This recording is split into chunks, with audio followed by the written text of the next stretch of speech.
Hello and welcome to our next panel discussion in the Namaste Bharat panel discussion series.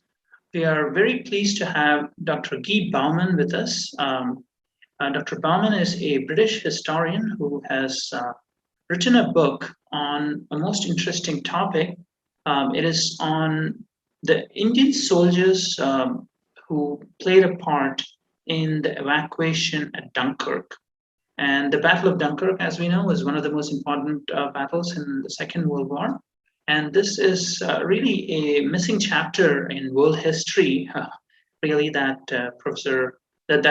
Bauman has filled based on much research. So, without further ado, let's welcome Dr. Bauman. Dr. Bauman, welcome to our panel discussion series. Thank you, Anand. I'm very pleased to be here. It's our pleasure to have you. And I did mention to you in the pre-panel discussion that you bear a resemblance to Daniel Craig, a certain resemblance. And so, based on that, we'll first I'll just make a few remarks on the movie Dunkirk. The way I saw it, it was a great movie. First of all, it was like one of the best movies I watched that year. But it's still notable that I did not see a single Indian face in terms of leading roles in the movie, and that is a mistake, isn't it, Dr. Bowman? It's it's certainly not the case that there were no Indians at the Battle of Dunkirk, right? Absolutely, Alan. There were, 600 Indians being evacuated from Dunkirk, but among 338,000 French and British troops. So it was an error. It was a mistake. It was a mission. But also, I guess you could say that movie focused very tightly on the British presence. I mean, the French were barely in the film at all. The Germans were barely in the film. So in some ways, you can kind of understand it. I think what is needed actually is a new film by an Indian filmmaker that actually tells that story of the Indians who were at Dunkirk and tells it properly. Very interesting, very interesting. And there were, I was researching this a little bit, there were some 330,000 people who were actually rescued in Dunkirk, a pretty massive force. So what were the events that led to this? How did so many people end up stuck in this narrow neck of land? So in September 1939, the previous year, the Germans very rapidly defeated the Poles and overran Poland, and then they switched their attention to the west. But there was this big fortification between France and Germany, these two lines of kind of heavily big forts, some enormous guns that were looking at each other. And so the Germans had the idea to get round the north side of that, it's called the Maginot Line, the French defensive line. And they waited a long time. They waited until May, which was months and months later. So the British and the French and indeed the Indians were building up their forces behind that line. And then on May the 10th of 1940, the Germans invaded. They attacked France, but they also attacked the Netherlands and Belgium, which were both neutral countries. And a large portion of their attack went through Belgium, and that's where they broke through, and that's how they managed to get round the Maginot Line. And then they advanced much more quickly than anyone had expected, much more quickly even the Germans had expected. And they got to the sea, and they cut off a large part of the French army and most of the British army, and indeed the Belgian army in the northernmost part of France. And so hundreds of thousands of French and British troops were separated from their supply lines, separated from their headquarters, and had to be got out very quickly by ship from Dunkirk, which is the port in the far north of France, when it's almost next to Belgium. And that's what led to the need to evacuate so many men in a very short period of time. Interesting. And so they were basically stuck on this narrow neck of land, and some 300,000 plus people. And the Germans were really coming at them quite quickly. And so I imagine there'd be a lot of casualties as part of this evacuation. Absolutely, yeah. So this was the what the Germans call the Blitzkrieg, which means the lightning war. So it's parachutists, which was new. The use of parachutes in war was new. It's the Air Force, particularly with some. They had all kinds of aircraft, including these things called Stukas, which were a dive bomber that came in almost vertically and had these sirens attached to the wings that made this terrible noise, and then dropped a bomb at lower altitude and then flew off. They had artillery, they had a lot of tanks as well. So they were advancing quickly in this lightning way. There were very large amounts of civilians who were trying to get away, who were blocking up the roads as well and getting machine gunned by the German Air Force. So the casualties were heavy. The Indians who were there, I mean, when they arrived in France in December of 1939, there were 1,723 of them. They lost 5 men in this period. 4 of them were on a train that was attacked by the German Air Force and were killed. And the 5th one, I'm not quite sure how the 5th one died, but they're all buried in northern France. Interesting.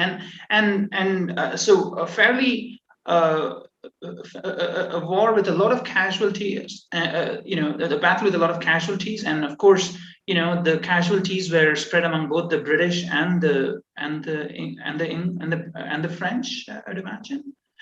Yes. Because so it turned out that the French and the British had to be evacuated, and so and it's at that point that the British government got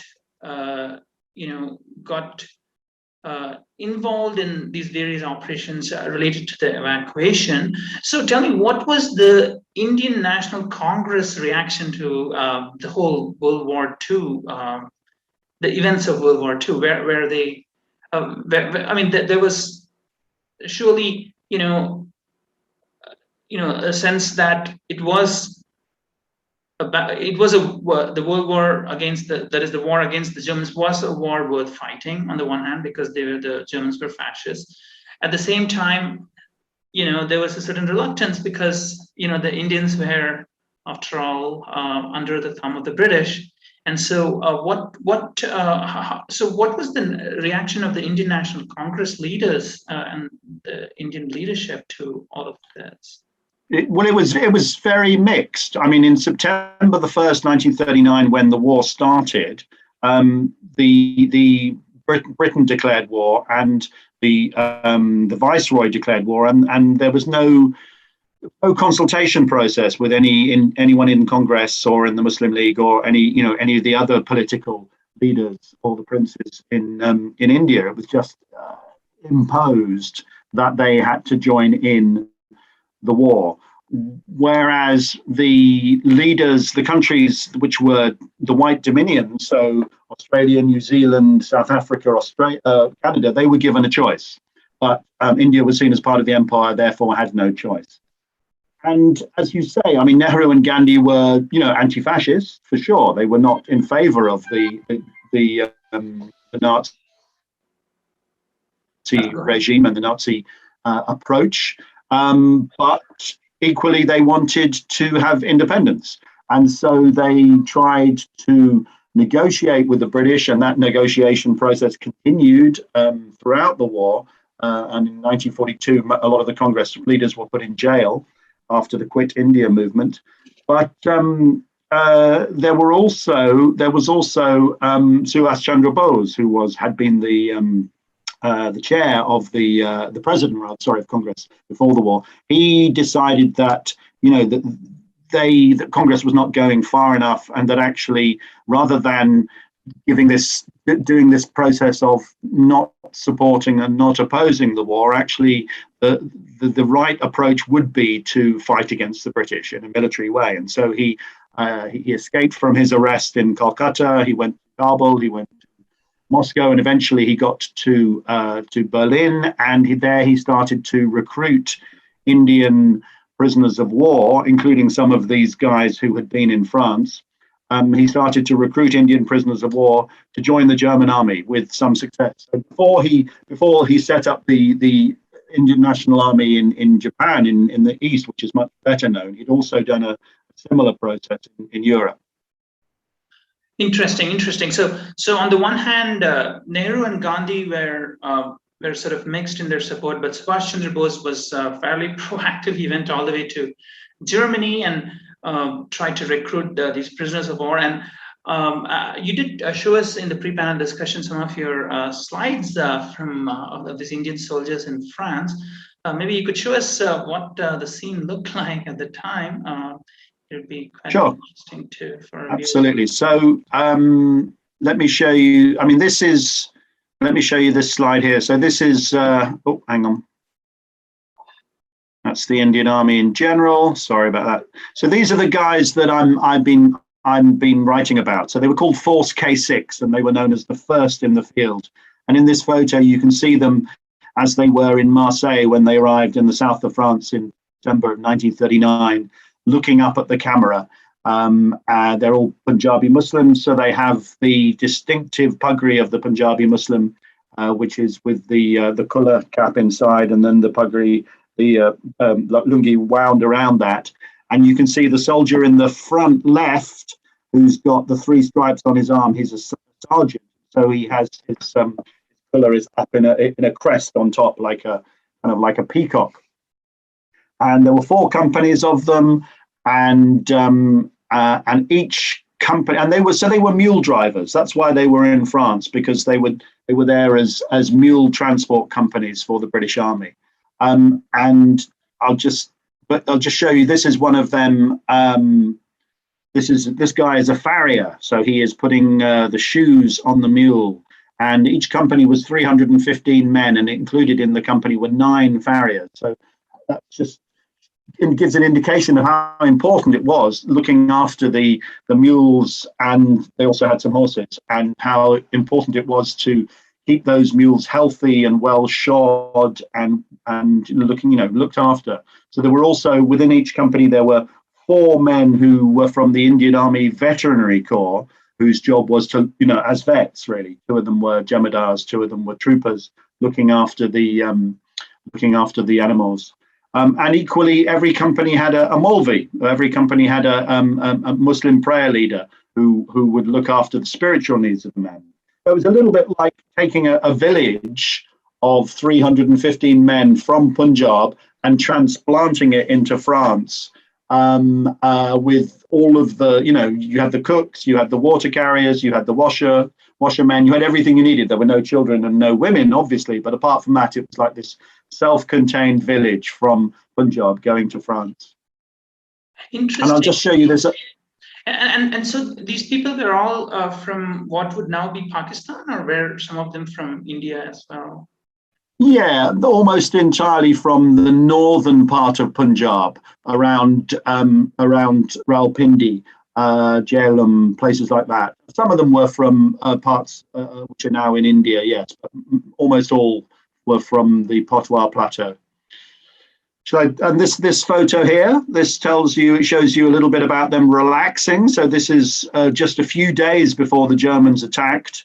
And they are watching some of their comrades doing some trick riding. So they were very accomplished riders, and they would stand on the top of the mules and ride up and down like that, and then jump over things. And also they were dancing as well. And there's another photo in this series shows them doing some Bhangra dancing in this. This is a sort of farm in northern France where they were placed. And I like this photo because everyone looks very happy. They're all having a great time. Some of the children are sitting on the laps of the soldiers. You've got the French civilians behind. There's a policeman in the background. And everyone looks very happy. And so it's a good example, I think, of how well they were able to integrate and to make friends in Europe. Right. And presumably none of them could speak French at all, I would imagine. Some of them learned, apparently. Yeah, I mean, actually, some of them had been already in France in 1914. A few of them had been in France during the First World War. So these were guys who were, probably getting on for 50 years old. But I can show you a picture of one of their most. I'll just find that slide actually. So these 2 pictures here. But these were painted these are two portraits that were painted in England in 1941 by a war artist called Henry Lamb. And this man on the left here, this is Major Muhammad Akbar Khan, and he's one of the most famous of the soldiers of this force. He had been in the First World War. He had fought not in France, but in Mesopotamia in the First World War with the cavalry, with Probyn's Horse Regiment of the Cavalry. And by 1939, he was a major with lots of medals, you can see on his chest there. And he was, in fact, the only officer, the only Indian officer who was on the beach of Dunkirk. So a very special place within that history goes to this Major Muhammad Akbar Khan. And this stage, he was 50 years old. Interesting. So there were actually some very seasoned soldiers as part of this force. And did they all get? Did most of them get evacuated? It sounds like there were some 315 or so, if I remember correctly, people per company. So, and there are 4 companies, around 1,260 people in all. And so, how many of them made it alive through to the end of the war, and also through the evacuation of Dunkirk? Actually, first. Well, most of them made it alive to the end of the war. There are 58 graves of these guys in France, in Germany, and in Britain. And I visited all of those graves, and I paid my respects at those graves. But there was one company that was taken prisoner. So one company was in a different part of France, and they were cut off by the advance of the Germans, completely cut off. They tried to escape by marching southeastwards towards Switzerland, but they didn't make it, and they were captured and taken into prisoner of war camps and spent 5 years in prisoner of war camps. So I can show you a photo of one of the prisoners. So this is Anis Ahmad Khan before the war. This is him with his family. So he was a captain at the beginning of the war. He had been trained at Sandhurst. So he was very, and his father was the vice chancellor of the university in Muslim University in Aligarh. He was a very, kind of posh gentleman. This is him in 1939 before the war, 1st of September, in fact, as you can see from the date at the bottom, the date that the war started. The photo was taken in Delhi, but he was taken prisoner. And then a few years later, this is a photo in the prisoner of war camp. So he was in different camps. He spent 5 years, in fact, nearly 5 years in prisoner of war camp. So these guys were the longest. They had the longest time in prisoner of war camps, certainly in the First World War and the Second World War, and quite possibly they were the longest in a prisoner of war camp ever from the Indian Army. He was okay. I mean, he did get ill as a result of his time, and Subhas Chandra Bose approached him and asked him to join the German army, and he said no. He said that he had given his oath. He had tasted the king's salt, as he said, and given his oath to the king of Britain, and therefore he couldn't change his mind now, even though he was a nationalist. I met his daughter. This is his daughter. I met her in where she lives in Pakistan, in Islamabad.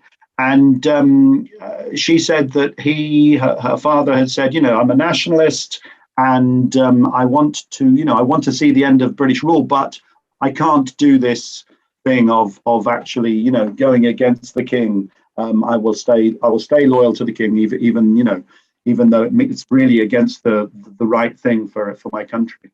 So he stayed in the prisoner of war camp until the end of the war. But there were there were 320 men who were captured, and about 30 of them did join the German army and took on German uniform. Very interesting. And did you end up meeting any other children of survivors, or even maybe survivors? Yes, indeed. I met quite a few. I went to India as part of my research. I went to India and to Pakistan. I met quite a few children, grandchildren, nephews, nieces of the soldiers, and heard some wonderful stories. And there was also one of the stories. I'm just going to stop that sharing. I haven't got a photo of this chap, but one of the soldiers was, excuse me, Captain Gyan Kapoor, and he was a Hindu from Lahore, and he had been a shopkeeper in Lahore, and he was made the chief accountant. So he was responsible for all of the financial aspects of these guys, and he made very good friends with the family that he was billeted with. He was living with a family in a place called Ashbourne, which is in the middle of England, and he made very good friends with them. And after the war, he kept in touch, and he used to send them letters every year, and he used to send them presents, and they still remember him now. The daughter of the family, who's now a lady in her 70s, she still remembers him. Uncle Gyan, she calls him. And he lived for many, many years after the war. He lived in Meerut, and he died in the 1970s. So there were strong connections made and strong friendships made, and friendships that continued long after the war in some cases. Oh, fantastic. I imagine the families have pictures even of their parents having served, and they're probably have the status of family heirlooms even, probably. Absolutely. Yeah, absolutely. Fascinating. I mean, this is really a very interesting part of world history in the sense that, there were many other Indians who also fought in the Second World War, all over Europe.